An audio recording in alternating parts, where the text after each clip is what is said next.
बिस्मिल्लाहिर्रहमानिर्रहीम। अस्सलाम वालेकुम वरहमतुल्लाहि वबरकातुहू।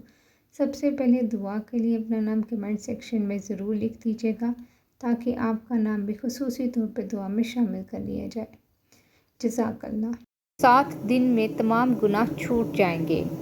गुनाहों को छुड़वाने का एक अजीबो गरीब नुस्खा जो एक अल्लाह के वली ने दिया। रात को सोने से पहले कमरे का दरवाज़ा बंद करके 2 रकअत नफल पढ़कर अल्लाह ताला से यूं कहें, ए अल्लाह, मैं बड़ा कमबख्त हूँ, नालायक हूँ, पापी हूँ, अहमक हूँ, सख्त गुनाहगार हूँ। इन गुनाहों को तर्क करने के लिए मेरी हिम्मत काफ़ी नहीं, आप ही मेरी मदद फरमाएं। फरमाते हैं, ये तरकीब करके देखो, इंशाअल्लाह एक ही हफ्ते में तमाम गुनाह छोड़ बैठोगे।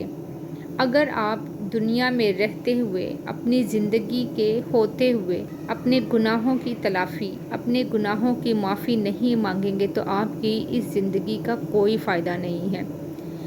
अगर आपको ज़िंदगी में कभी भी कहीं महसूस हो, आपका ज़मीर आपको मुलामत करे कि मैं बहुत गुनाहगार हूँ और मैं बहुत ज़्यादा ख़ताकार हूँ, तो पता नहीं अल्लाह मेरी दुआ कबूल करते हैं या नहीं करते। क्या मैं अल्लाह ताला से माफ़ी तलब करता हूँ तो पता नहीं वो माफ़ी देते हैं या नहीं देते। एक बात हमेशा याद रखें, जब तक आपका सांस उखड़ नहीं जाता, जब तक आप पे हालत नज़ा का वक्त आ नहीं जाता, उस वक़्त तक आप पर तौबा का दरवाज़ा बंद नहीं होता। आप पर तौबा का दरवाज़ा हमेशा खुला रहेगा और आपको चाहिए कि अपने गुनाहों की माफ़ी, अपने गुनाहों की तलाफ़ी, अपनी नालायकी की अल्लाह ताला से माफ़ी मांगते रहें। अगर आप कभी ज़िंदगी में आपको ये महसूस हो कि मैं बहुत गुनाहगार, ख़ताकार, बदकार, अहमक हूँ, मैंने बहुत गुनाह कर डाले हैं, तो बस आप भी चाहते हैं कि आपका रास्ता अल्लाह का रास्ता बन जाए और आप भी सिरात मुस्तकीम पर चलना शुरू हो जाएं, सीधे रास्ते पर चलना शुरू हो जाएं।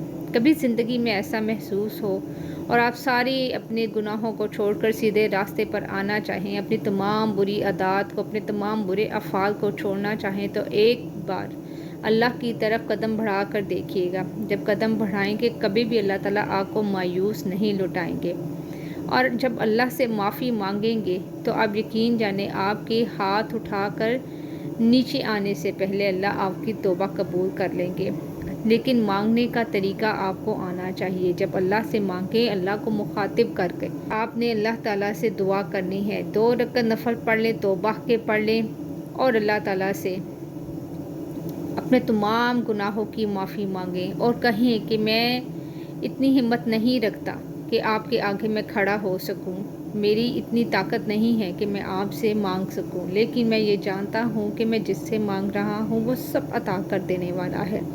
अगर आप अपने दिल में तमाम खदशात को छोड़कर सिर्फ अल्लाह की तरफ कदम बढ़ाते हैं, अल्लाह से मांगते हैं, तो आप यकीन जाने अल्लाह ताला आपको इतना करीब कर लेंगे, आपको अपनी रहमत के साए में ले लेंगे।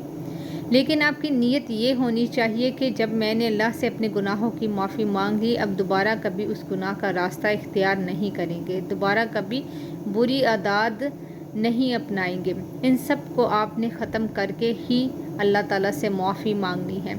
ये ज़रूरी नहीं कि अगर आपने बहुत गुनाह किए हैं, आपकी ज़िंदगी में बहुत गुनाह हो चुके हैं, आप बहुत गुनाहगार हैं, तो तभी आपने तौबा करनी है। ये हम सब के लिए है जो सुबह से उठकर शाम तक में हम कई गलतियां कर देते हैं, कई झूठ बोल देते हैं, किसी की बात किसी को बता देते हैं, कोई चुगली कर लेते हैं। ऐसे छोटे छोटे बहुत से काम हम ऐसे कर डालते हैं जिनका हमें पता नहीं चलता कि हम कितने बड़े गुनाह कर चुके हैं, कितना बड़ा गुनाह सरजद हो चुका है। लेकिन ये बातें हमारे लिए बहुत मामूली होती जा रही हैं, ये हमारी रूटीन का हिस्सा बनती जा रही हैं, जैसे ये हम कोई बात ही नहीं, कोई मसला ही नहीं। लेकिन अगर आप इस्लाम में देखेंगे, इस्लाम बहुत प्यारा, पाक और पकीज़ा मज़हब है, दीन है। और हमारा मज़हब हमें कहता है कि हम सब के साथ इखलाक से, अच्छे तरीके से वो बात करें, वो काम करें कि किसी का दिल ना दुखे, कि आगे हम अपने वालिदैन के आगे उफ़ ना करें, हम बड़ों का अदब करें, हम छोटों पर शफ़क़त करें,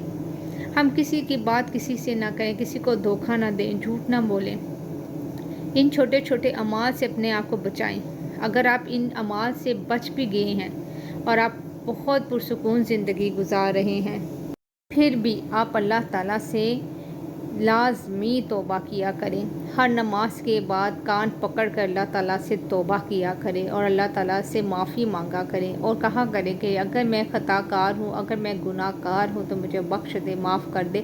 اس سے پہلے کہ آپ کی زندگی کا دامن آپ کے ہاتھ سے چھوٹ جائے، آپ کی زندگی، آپ کی سانس کی رسی آپ کے ہاتھ سے چھوٹ جائے، اس سے پہلے توبہ کر لیں۔ جتنی کر سکتے ہیں چلتے پھرتے اٹھتے بیٹھتے اللہ سے باتیں کیا کریں، اپنے دکھ سکھ سنایا کریں، توبہ کیا کریں اپنے تمام اعمال کی، چاہے وہ چھوٹے سے چھوٹا ہے اور چاہے بڑے سے بڑا ہے۔ اگر کوئی سیدھے راستے پہ آنا چاہتا ہے، اپنے گناہوں کی معافی مانگنا چاہتا ہے، چند دن یہ عمل کر لے، آپ یقین کریں اس عمل سے وہ تمام گناہوں سے خود بخود اس کا دل اچاٹ ہو جائے گا اور خود بخود وہ باز آ جائے گا۔ لیکن آپ کی نیت، آپ کا ارادہ پکا ہونا چاہیے، سچا ہونا چاہیے، تب ہی یہ عمل بھی کام کرے گا۔ نمازوں کی پابندی کریں۔ یقیناً نماز آپ کو برائی سے روکتی ہے اور جنت کی چابی ہے۔ جنت میں داخل بھی تب ہوں گے جب نمازوں کی فرض کی ادائیگی کریں گے۔ خود بھی عمل کو کریں اور ویڈیو کو شیئر بھی کر دیجیے گا۔ جزاک اللہ۔